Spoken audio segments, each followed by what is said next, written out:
오늘은 사도행전 17장 말씀을 통해서 말씀을 상고하는 그리스도인이라는 제목으로 말씀을 나누도록 하겠습니다. 사람들은 모두 비결을 알고 싶어 합니다. 비법을 알고 싶어 합니다. 현대인의 관심 중에 하나가 살입니다. 살 빼야 되는데, 그래서 많은 분들이 살 빼는 비결이 뭐야, 그래서 많이 찾습니다. 그렇죠? 완벽한 몸매를 만드는 비결. 우리 주부들은 어떤 비결을 알고 싶으십니까? 음식을 맛있게 만드는 비결을 알고 싶어 합니다. 그래서 TV에 유명한 사람들이 나와서 맛있게 하면 뭘 알고 싶어요? 레시피를 알고 싶습니다. 똑같이 만들어야 되는데, 사람들은 부자 되는 비결을 알고 싶습니다. 그래서 부자가 된 사람들의 이야기를 귀 기울이게 됩니다. 이렇게 하면 부자가 된다. 부자가 되는 사람들의 7가지 습관, 이런 책들을 보기도 합니다. 또 어떤 사람들은 행복하게 살아가고 싶습니다. 그래서 누군가가 행복하게 살고 싶다면 성공적인 결혼 생활의 비결, 이걸 또 알고 싶어요. 알고 싶으십니까? 별로 안 알고 싶으신 것 같습니다. 지금 사는 것만으로도 충분한데 더 행복하기를 원하지 않는 것 같습니다. 빨리 나이가 들기를 바라시나요, 남편분들이? 행복하게 사시기 바랍니다. 우리의 신앙생활도 마찬가지입니다. 기도 응답받는 비결은 뭘까? 좋은 그리스도인이 되는 비결은 뭘까? 그리고 우리가 성경을 좀 더 잘할 수 있는 비결은 뭘까? 그래서 말로 형용할 수 없는 수많은 것들에 우리는 그 비결, 그 비밀을 알고 싶어 합니다. 방법을 알고 싶어 해요. 그래서 내가 저 비결만 하면 잘 될 텐데, 레시피 방법만 알면 나는 훌륭한 요리사가 될 텐데, 살 빼는 방법을 안다면 나는 살을 뺄 수 있을 것 같은데, 나는 부자 되는 비결을 알면 부자가 될 수 있을 것 같은데, 그래서 우리는 그런 꿈을 꾸고 그런 생각을 합니다. 여러분, 골프 좋아하십니까? 어느 한 분이요, 골프에 빠지셨어요. 그래서 국제 기독교 연구원 의장이세요, 이분이. 그리고 미국과 캐나다에 방송되고 있는 바이블 앤서 미라는 프로그램의 진행자이기도 합니다. 그분의 이름이 행크 해너그라프라는 분이에요. 이분이 골프의 재미에 푹 빠졌습니다. 그래서 어느 날은 누구나가 그러는 것처럼 그분이 책에서 이렇더라고요. 오늘은 드디어 내 기록을 갱신하실 것 같다라는 기쁜 마음으로 골프를 치기도 하고요. 어느 날은 골프가 안 되면 내가 여기서 뭐 하고 있나, 그런 업앤다운이 있었대요. 그러던 어느 날, 그 당시입니다. 골프의 황제 누구요? 타이거 우즈. 타이거 우즈랑 그 사람의 코치였던 버치 하몬이라는 사람이 한 프로에 나온다고 합니다. 골프 톡 라이브라는 프로에 나와서 골프를 잘 칠 수 있는 비결을 알려준다고 해요. 그래서 그걸 어디서 들었습니다. 그래서 드디어 이분은, 드디어 내가 골프를 잘 칠 수 있는 비결을 내가 배우게 되는구나. 근데 그 전까지는 타이거 우즈가 왜 골프를 잘 칠까 여러 가지 생각을 했는데, 그분이 이런 생각을 했대요. 나이키에서 골프공이 만들면 타이거 우즈에게 치라고 준대요. 그러니까 타이거 우즈는 항상 좋은 공을 가지고 치니까, 그러니까 그는 잘 치는 게 아닐까? 아니면 어떤 사람은 그런 얘기를 했답니다. 타이거 우즈는 스폰서하는 사람이 많기 때문에 그냥 골프에만 전념하니까 저렇게 잘 치는 건가? 아니면 그 하몬 코치라는 사람이 그만이 알고 있는 특별한 비결을 타이거 우즈에게 알려줘서 그런가? 여러 가지 상상을 하다가 드디어 알게 됐어요. 이제 모든 바쁜 일을 제치고 테이블 앞에 앉았습니다. 귀를 쫑긋 세우고, 여러분, 골프를 잘 칠 수 있는 방법 잘 들으시기 바랍니다. 그 비결은 없다랍니다. 그 비결이 없다라고 이야기를 하는데, 왜 없냐? 이야기를 듣다 보니까 타이거 우즈가 이런 이야기를 하고 그의 코치가 이런 이야기를 했다라고 합니다. 아무리 타고난 재능을 가지고 있다 할지라도 그 골프를 칠 때의 그 수많은 미세한 변화를 내가 적절하게 컨트롤하려면 하루에 수천 개의 볼을 치지 않으면 안 됩니다 라는, 곧 끊임없는 연습만이 골프를 잘 칠 수 있는 비결이다 라고 이야기를 했다라고 합니다. 그러면서 우주의 코치가 이런 얘기를 했대요. 우주는요, 지금의 타이거 우즈가 아니라 가장 전성기 때의 타이거 우즈.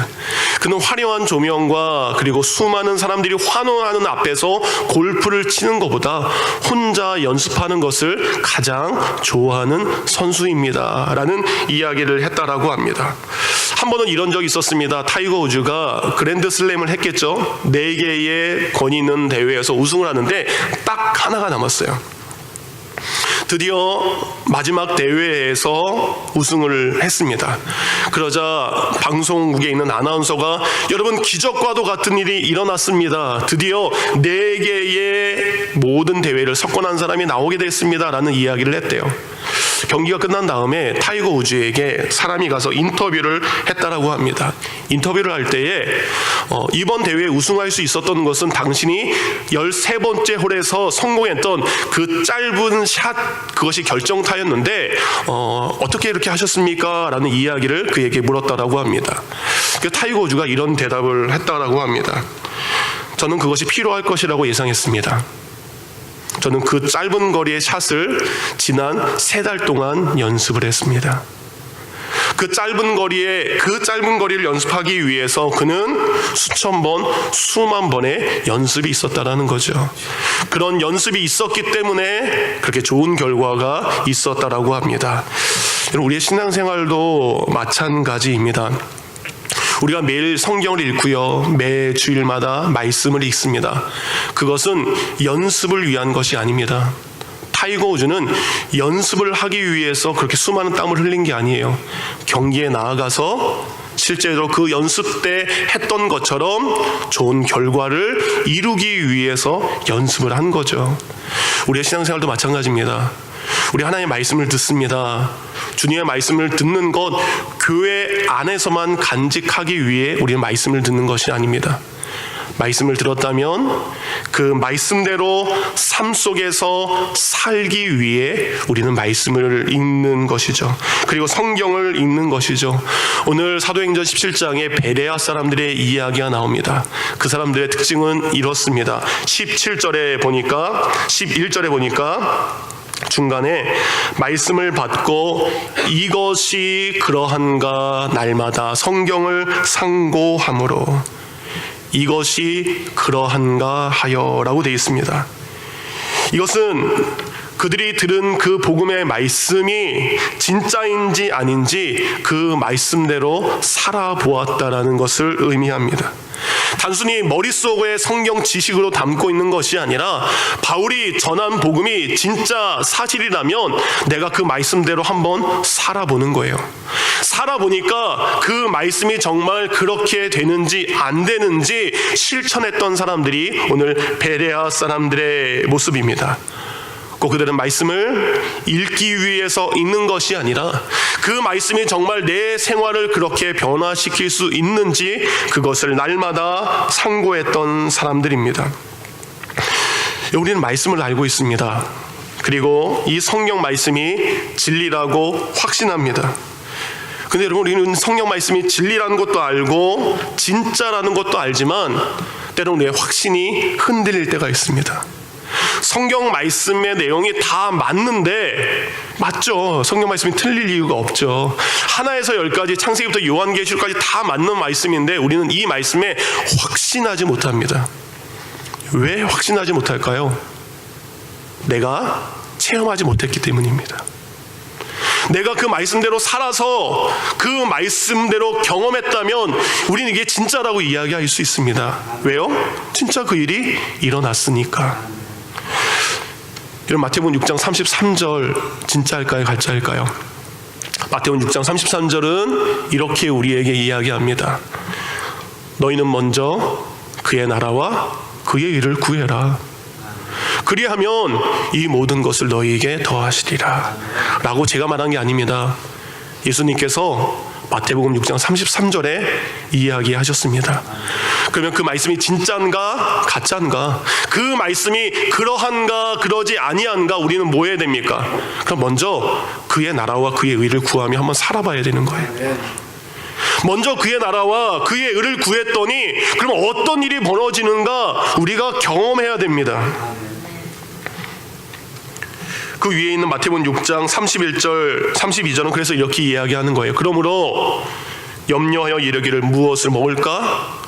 무엇을 마실까? 무엇을 입을까? 하지 말아라. 이는 다 이방인이 구하는 것이라. 예수 안 믿는 사람들이 기도하는 것이라. 너희 하늘 아버지께서는 이 모든 것이 너희에게 있어야 할 줄을 아시느니라. 하나님은 아십니다. 우리에게 무엇이 있어야 될 줄 아세요. 그거는 그냥 주시는 거예요. 내가 입어야 될 거, 필요한 거 아십니다. 그래서 우리가 구하지 않아도 입을 것을 주세요.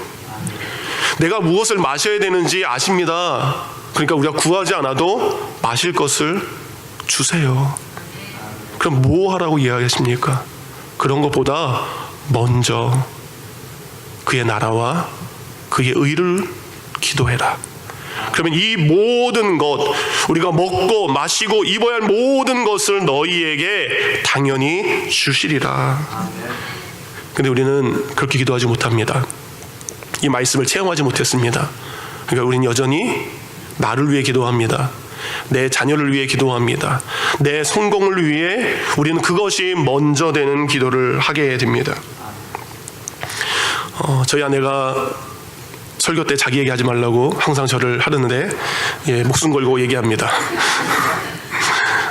올 초부터 아내가 저한테 여보 전기밥솥을 하나 좀 새로 사주세요 라고 이야기를 하더라고요. 오랫동안 쓰긴 했습니다. 정말 오랫동안 썼고요. 여러분 저희 집은 하루 3끼 밥만 먹는 집입니다. 저희 아이들은 학교 갈 때도 밥 먹고 가는 아이들입니다. 그러니까 이 전기밥솥은 지난 수년 동안 아침, 점심, 저녁으로 열심히 달려왔는데요. 고장이 났어요. 근데 뭐가 고장이냐? 밥은 잘 됩니다. 근데 보온이 안 돼요. 한 2시간, 3시간 지나면 밥이 마릅니다. 그러니까 아내 입장에서는 저한테 전기밥솥을 사달라고 올 초부터 막 쪼르는 거예요. 그래서 제가 뭐라 했을까요? 여보 내 말을 잘 들어. 밥은 되잖아. 그러니까 밥을 먹을 때마다 그때 하면 돼. 그것이 힘들면 이렇게 하면 돼. 밥을 해서 유리그릇에 락앤락에 놨다가 덮어서 냉장고에 얼려. 그리고 필요할 때마다 냉장고에 꺼내서 어디에 돌려서 전자레인지에 돌려봐. 그러면 방금 한 밥처럼 그렇게 돼. 해서 제가 거절을 했습니다. 사주지를 않았습니다. 그런데 이번 달 밥을 먹기 위해서 제가 밥솥을 딱 열었는데 아니나 다를까 밥이 좀 말라 있는 거예요. 그래서 그때 아내에게 미안한 마음이 들었습니다. 미안한 마음이 들어서 제가 처음으로 기도를 했습니다. 무슨 기도했을까요? 하나님 전기밥솥 하나 주세요. 정말 그렇게 기도했습니다. 이 짧게 그냥 딱 이 한마디였어요. 하나님 전기밥솥 하나 주세요 라고 기도를 했습니다. 여러분 제가 새벽 예배 끝난 다음에 기도도 하고 저녁에 기도를 하는데요, 솔직한 고백입니다. 저는 아이들을 위해 기도하지 않습니다. 아내를 위해서도 기도하지 않아요. 제 개인적으로 신앙 고백은 내가 하나님의 나라, 맡겨진 성도, 그리고 이웃을 위해 기도하면 성경 말씀은 하나님이 키워주시고 하나님께서 필요한 것을 주시기 때문에 굳이 저는 저희 자녀들 위해서 기도하지 않습니다. 근데 밥솥은 위해서 기도하게 되더라고요. 제가 먹어야 되니까. 그럼 기도했더니 하나님이 병훈아 하나님이 밥솥을 새로 주셨을까 안 주셨을까? 주셨을까? 하나님이 안 주셨습니다. 아직까지 하나님이 안 주셨습니다. 근데 여러분 하늘에서 갑자기 밥솥이 떨어지지 않았습니다. 근데 어느 날 아내가 제게 와서 이런 얘기를 하더라고요. 여보 안 사줘도 돼요. 그러면서 지금 그냥 계속처럼 사용해도 돼요 라고 이야기를 하는 거예요. 우리는 기도의 응답이 우리가 원하고 우리가 꿈꾸는 거 바라는 것을 들어주는 것이 기도의 응답이라고 생각을 합니다. 근데 성경은 그것이 그리스도인의 행복한 삶이 아니라고 이야기를 합니다. 하박국은 하박국 3장 17절에 이런 이야기를 합니다. 비록 무화과 나무가 무성하지 못하고 포도나무에 열매가 없으며 감람나무에 소출이 없으며 밭에 먹을 것이 없으며 우리의 양이 없으며 외양간에 소가 없을지라도 나는 여호와로 말미암아 즐거하며 나의 구원의 하나님으로 말미암아 기뻐하리로다. 없어도 됩니다. 근데 여러분, 제가 이 설교를 하면 굉장히 조심스러웠습니다. 마치 전기밥솥을 사달라는 것처럼 오해할 수 있기 때문에. 근데 아내가 그렇게 내려놓고 포기하니까 하나님께서 은혜를 주셨어요. 저희가 작년에 집을 처음으로 샀죠. 이제 집을 처음으로 샀는데 안 내야 될 텍스를 냈다고 나라에서 돈을 돌려준다는 연락이 왔습니다. 그래서 밥솥을 사기로 했습니다. 그러니까 밥솥을 사고 저희 집에 오신다면 밥솥이 2개가 되는 거니까 절대 사시면 안 됩니다. 여러분, 우리의 삶에 우리에게 주신 말씀이 우리의 삶에 실제로 이루어지기를 원합니다. 그것을 경험하며 살아가기를 원합니다. 하나님께서 우리에게 십계명을 주셨습니다. 너는 나 외에 다른 신을 너에게 있게 하지 말라라고 말씀하셨다면 우리에게 세상의 신이 없기를 원합니다. 사람의 신, 돈의 신이 우리에게 없기를 원합니다. 우리에게 말씀하셨습니다. 우상을 만들지 말라. 그러면 우리가 한번 그렇게 살아보는 거예요. 자녀를 나의 우상 삼지 않겠습니다. 세상을 나의 우상 삼지 않겠습니다. 안식일 곧 주님의 날을 기억하여 거룩하게 지키라고 말씀하셨습니다. 그러면 한번 거룩하게 지켜보는 겁니다. 부모를 공경하라. 하나님 말씀하셨습니다. 정말 부모님을 공경해 보는 겁니다. 마음으로나 겉으로나 살인하지 말라 그랬습니다. 마음으로도 살인 안 하기를 원합니다. 우리가 겉으로나 속으로나 간음하지 말라 그랬습니다. 우리에게 정욕을 버려버리기를 원합니다. 탐욕의 도둑질을 끊기를 원합니다. 이웃에 대한 거짓말, 이웃의 것을 탐내는 것, 성경이 그렇게 한번 살아보라고 이야기하십니다. 그러면 말씀이 정말 그러한가 살아보시기 바랍니다. 예수님 우리에게 산상수훈의 말씀을 주셨습니다. 온유한 자가 되어라, 청결한 자가 되어라, 화평케 하는 자가 되어라 라고 말씀하셨습니다. 그럼 여러분, 화평케 하는 자를 한번 살아보시기 바랍니다. 원수를 용서하라 말씀하셨습니다. 그러면 원수 용서하는 거, 그것이 정말 그렇게 할 수 있는지 그런지 한번 해보시기 바랍니다. 왼손이 아는 것 오른손이 모르게 하라 그랬습니다. 그러면 그렇게 하나님만 아실 수 있게 섬겨보시기 바랍니다. 그렇다면 우리 베레아 사람들의 이야기가 나의 이야기가 되는 거예요. 11절, 이것이 그러한가. 여러분이 믿고 있는 말씀, 성경 말씀, 이것이 그러한가 우리가 알기를 원합니다. 그러면 이 성경 말씀이 진짜 그렇게 되기 위해서, 우리가 경험하기 위해서 어떻게 해야 될까요? 첫 번째로 우리가 먼저 말씀을 읽고 듣고 하는 너그러운 마음이 필요합니다. 베레아 사람들에 대해서 이렇게 11절에 이야기합니다. 베레아 있는 사람들은 데살로니가 있는 사람들보다 더 너그러워서라고 되어 있습니다. 그리고 그들이 그런 마음으로 말씀을 받았습니다. 우리가 성경이 정말 그런가 라고 알기 위해서는, 그렇게 살기 위해서는 먼저 성경을 알아야 됩니다. 성경을 알아야 성경이 무엇을 말하는지 우리가 알 수 있는 거예요. 성경이 너희는 이렇게 살아라고 이야기했다면 성경 말씀대로 성경이 무엇을 말하는지 그 성경에 우리가 귀 기울여야 됩니다. 곧 너그러운 마음은 우리가 성경을 받아들이는 마음의 준비가 우리에게 있어야 됩니다. 바울은 가는 곳마다 복음을 전했습니다. 먼저 유대인들의 회당에, 유대인들은 먼저 알고 있었던 게 있었어요. 구약 성경을 통해서 메시아가 오신다라는 것을 알았습니다. 근데 그들은 조금밖에 몰랐어요. 반쪽밖에 몰랐어요. 그래서 바울은 자기가 만난 예수 그리스도를 증거합니다. 예수 그리스도의 오심과 그의 사심과 그의 죽으심과 그의 부활을 통해서 구약 성경에 당신들이 알고 있고 믿고 있고 기다렸던 그 예수님이 바로 이 예수님입니다라고 이야기해요. 그럼 이 이야기를 듣고요, 말씀을 듣고 두 가지의 반응이 있습니다. 오늘 본문 전에 사도 바울이 복음을 전했던 곳은 데살로니가입니다. 데살로니가 전서 후서 아시죠? 바로 거기서 복음을 전했어요. 거기서 동일하게 회당 가서 말씀을 전했는데 두 가지의 반응이 있습니다. 먼저 바울이 전한 그 예수 그리스도의 복음을 너그러운 마음으로, 열린 마음으로 듣고 믿어 구원에 이른 사람들이 있었습니다. 비록 3주밖에 머물지 않았지만 그가 전한 말씀을 열린 마음으로 들었더니 예수 그리스도를 믿는 사람들이 데살로니가에 생겼어요. 근데 또 다른 한 그룹은 완악한 마음을 가졌습니다.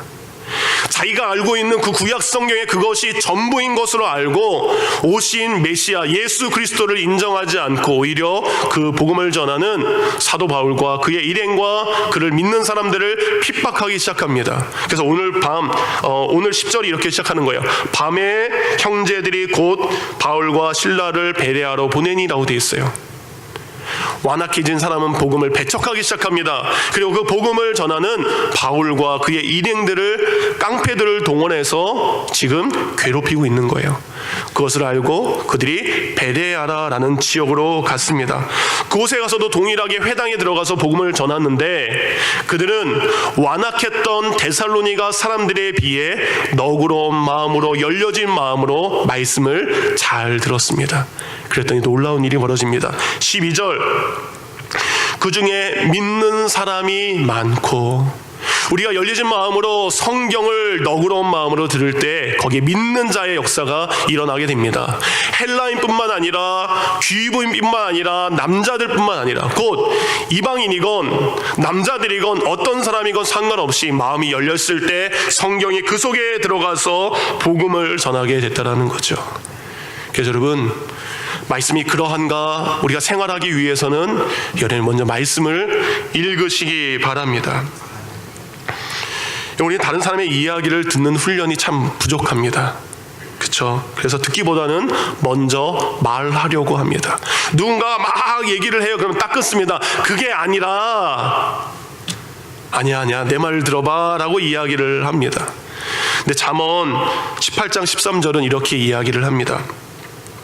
사연을 듣기 전에 대답하는 자는 미련하여 욕을 당하는 자라. 남의 이야기를 전부 듣지 않고 자기 이야기만 중간에 맞고 하는 사람은 오히려 수치를 당하고 잘못했다라는 거예요. 남의 이야기를 끝까지 들으시기 바랍니다. 너그러운 마음으로 경청하신 후에 생각하시고 이야기하시기 바랍니다. 우리는 다 아는 것처럼, 그 사람이 마치 무슨 이야기를 하는 줄 아는 것처럼 다 아는 체를 합니다. 우리가 성경을 대하는 자세도 그래요. 우리가 성경을 잘한다고 생각합니다. 근데 우리는 성경을 정말 잘합니까? 우리는 성경을 잘 모릅니다. 성경은 아직도 우리가 읽어야 될 것이 너무나 많습니다. 묵상해야 될 것이 너무나 많습니다. 그럼 여러분, 우리가 이 성경을 이제는 알아가야 되는데 성경을 어떻게 알아갈 수 있을까요? 누군가가 저에 대해서 이야기할 수 있습니다. 샬롯 열린교회에 가면 조재철이라는 목사님이 계신데 그 부분은 이런 사람이야 라고 이야기할 수 있어요. 그래서 그는 저를 한 번도 만나지 않았음에도 불구하고 저에 대한 이야기를 들을 수 있겠죠. 샬롯 열린교회 목사님 등치도 좋고 뭐 이렇게 목사님이야 라고 이야기를 하게 되죠. 근데 그거는 뭐예요? 통해서 아는 겁니다. 저를 알려면 어떻게 되죠? 직접 만나야 돼요. 성경을 아는 방법도 마찬가지입니다. 현대 우리 그리스도인들은 성경을 많이 아는 것 같습니다. 무엇을 통해서? 인터넷에 나와 있는 수많은 글들을 통해서, 유튜브에서 듣는 매일매일의 설교를 통해서 우리는 성경 말씀을 너무나 많이 잘 아는 것 같습니다. 물론 그것도 참 중요합니다. 근데 더 중요한 건 성경은 성경으로 해석하는 거죠. 여러분이 성경을 너그러운 마음으로 성경부터 읽어 가시기 바랍니다. 그럴 때 성경이 내게 무엇을 말씀하시는지 여러분이 깨닫게 될 것입니다. 그랬을 때 그 뒤에 보니까 베레아 사람들은 너그러운 마음과 또한 간절한 마음으로 읽었다라고 되어 있습니다. 영어로 뭐냐? Full heart, full attention 이라는 말입니다. 온 마음을 다해, 온 뜻을 다해서 말씀을 듣는 것입니다. 말씀을 알아가면 알아갈수록 더 알고 싶은 간절함이 생기게 됩니다.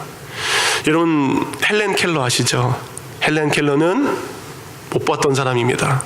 말도 못했던 사람이고 듣지 못했던 사람입니다. 그런데 그가 나중에 장애인으로 최초로 대학을 졸업하게 됩니다. 그리고 후에 작가가 됩니다. 그 장애인의 권리와 여성의 인권과 사형제 폐지와 아동노동과 인종차별을 반대하는 일을 하게 됩니다. 아니 어떻게 듣지도 못하고 보지도 못하고 말하지도 못하는 이 사람이 그렇게 될 수 있었을까? 그것은 바로 한 사람과의 특별한 만남이 있었기 때문이죠. 그것은 바로 설리반이라는 선생님과의 만남 때문입니다. 헬렌 켈러는 태어난 지 19개월 때 열병을 앓게 됩니다. 그래서 듣지 못하고 보지 못하고 말하지 못하게 됩니다. 그렇게 7살까지 자랐을 때 7살 어느 분의 소개로 한 선생님을 만나게 됩니다. 이 설리반 선생님은 7살의 헬렌 켈러를 만나기 전에 그 아이가 어떤 아이인지 들었겠죠. 선생님 그는 듣지도 말하지도 보지 못합니다. 여러 가지 고민을 했겠죠. 선생님은 그 아이를 위해서 무엇인가 하나를 준비해 갑니다. 헬렌을 만난 다음에 그의 손에다가 뭔가를 딱 만지게 했어요. 그것은 바로 인형이었습니다. 인형을 만지작거리는 헬렌 켈러의 손에다가 그가 글을 적기 시작합니다. D-O-L-L 인형이다. 그 선물을 주고 그 아이 손바닥에다가 알파벳을 적기 시작합니다. 아무런 교육도 받지 못했던 그였기에, 그리고 그가 아무렇게도 컨트롤하지 못했기 때문에 그 아이는 정말 컨트롤되지 않았어요. 얼마나 많이 거부했겠습니까? 그래서 설리반 선생님은 그 아이를 데리고 둘만이 있을 수 있는 한 곳, 그래서 나중에 푸른 담쟁이 집이라는 곳으로 가게 됩니다. 쉴 새 없이 헬렌의 손에 물건을 만지게 하고 그것에 알파벳을 적게 합니다. 처음에는 거부했죠. 그렇지만 점점 헬렌이 달라지기 시작했습니다. 아이가 질문을 합니다. 이것은 무엇인가요? 이것은 어떻게 적나요? 이것의 이름은 무엇인가요? 아무것도 몰랐던 헬렌이 이제는 무엇인가를 알아가는 기쁨을 발견하게 됩니다. 쉴 새 없이 질문하고 쉴 새 없이 선생님은 그 아이의 손바닥에다가 글을 적습니다. 몇 달이 지난 후 선생님과 헬렌이 가족에게로 돌아갔을 때 가족이 이런 이야기를 했다고 합니다. 야생 동물이 이제 아이로 변해서 왔습니다.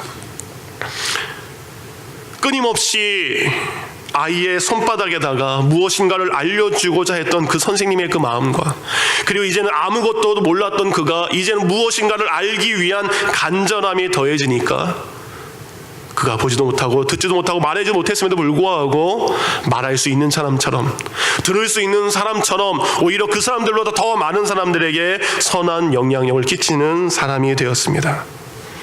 우리에게 이런 말씀의 간절함이 있기를 원합니다. 병원에 갈 때마다 여러분 이달재 집사님을 보고 오신 분들은 얼굴에 평안을 느끼실 겁니다. 이달재 집사님 늘 말씀을 가까이 하는 분이죠. 늘 성경을 읽으신 분이에요. 근데 갈 때마다 집사님은 저에게 거룩한 부담감을 주십니다.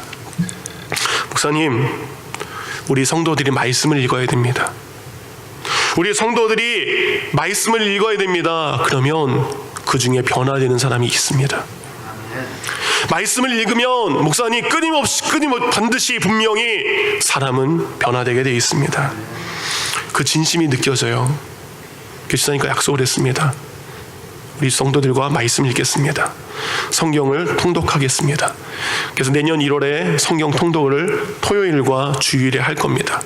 토요일과 주일에 정해진 시간에 여러분이 따라오신다면, 간절한 마음으로 함께 하신다면 여러분은 1월 달에 성경을 한번 읽으실 수 있게 될 것입니다. 그런 간절함이 우리에게 은혜로 돌아오게 될 줄 믿습니다. 말씀의 결론입니다. 베레아 사람들은 11절에 이렇게 이야기합니다. 날마다 성경을 상고함으로 라고 되어 있습니다. 한 번 듣고 한 번 이해하는 것이 아니라 날마다 반복해서 듣고, 그리고 들은 말씀 그대로 말씀이 내 생활에서 그렇게 되어지는가 적용하며 살았습니다. 여기서 상고한다는 뜻은 영어로는 시험해 본다라는 뜻이에요. 정말 그렇게 되나? 그렇게 안 되나? 근데 그들은 그렇게 되는 것을 경험하게 되었습니다. 여러분, 성경을 우리가 듣고 읽고 해석하는 것, 여러분 설교자가 설교를 통해서 여러분이 설교를 해석하는 게 아니에요. 설교의 해석자는 설교자가 아니라 말씀을 듣고 묵상하고 그 말씀대로 살아가는 여러분들입니다. 제가 전한다 할지라도 그것을 가지고 여러분이 집에 가서 삶 속에서 적용하지 않으면 그 말씀은 해석된 것이 아닙니다. 성경의 최종 종착지는 설교가 아닙니다. 말씀을 읽는 것 자체가 아닙니다. 그 말씀대로 살아가는 그 삶의 자리가 성경의 종착지입니다. 그러기 이제부터 너그러운 마음으로 마음을 열고 말씀을 읽으시기 바랍니다.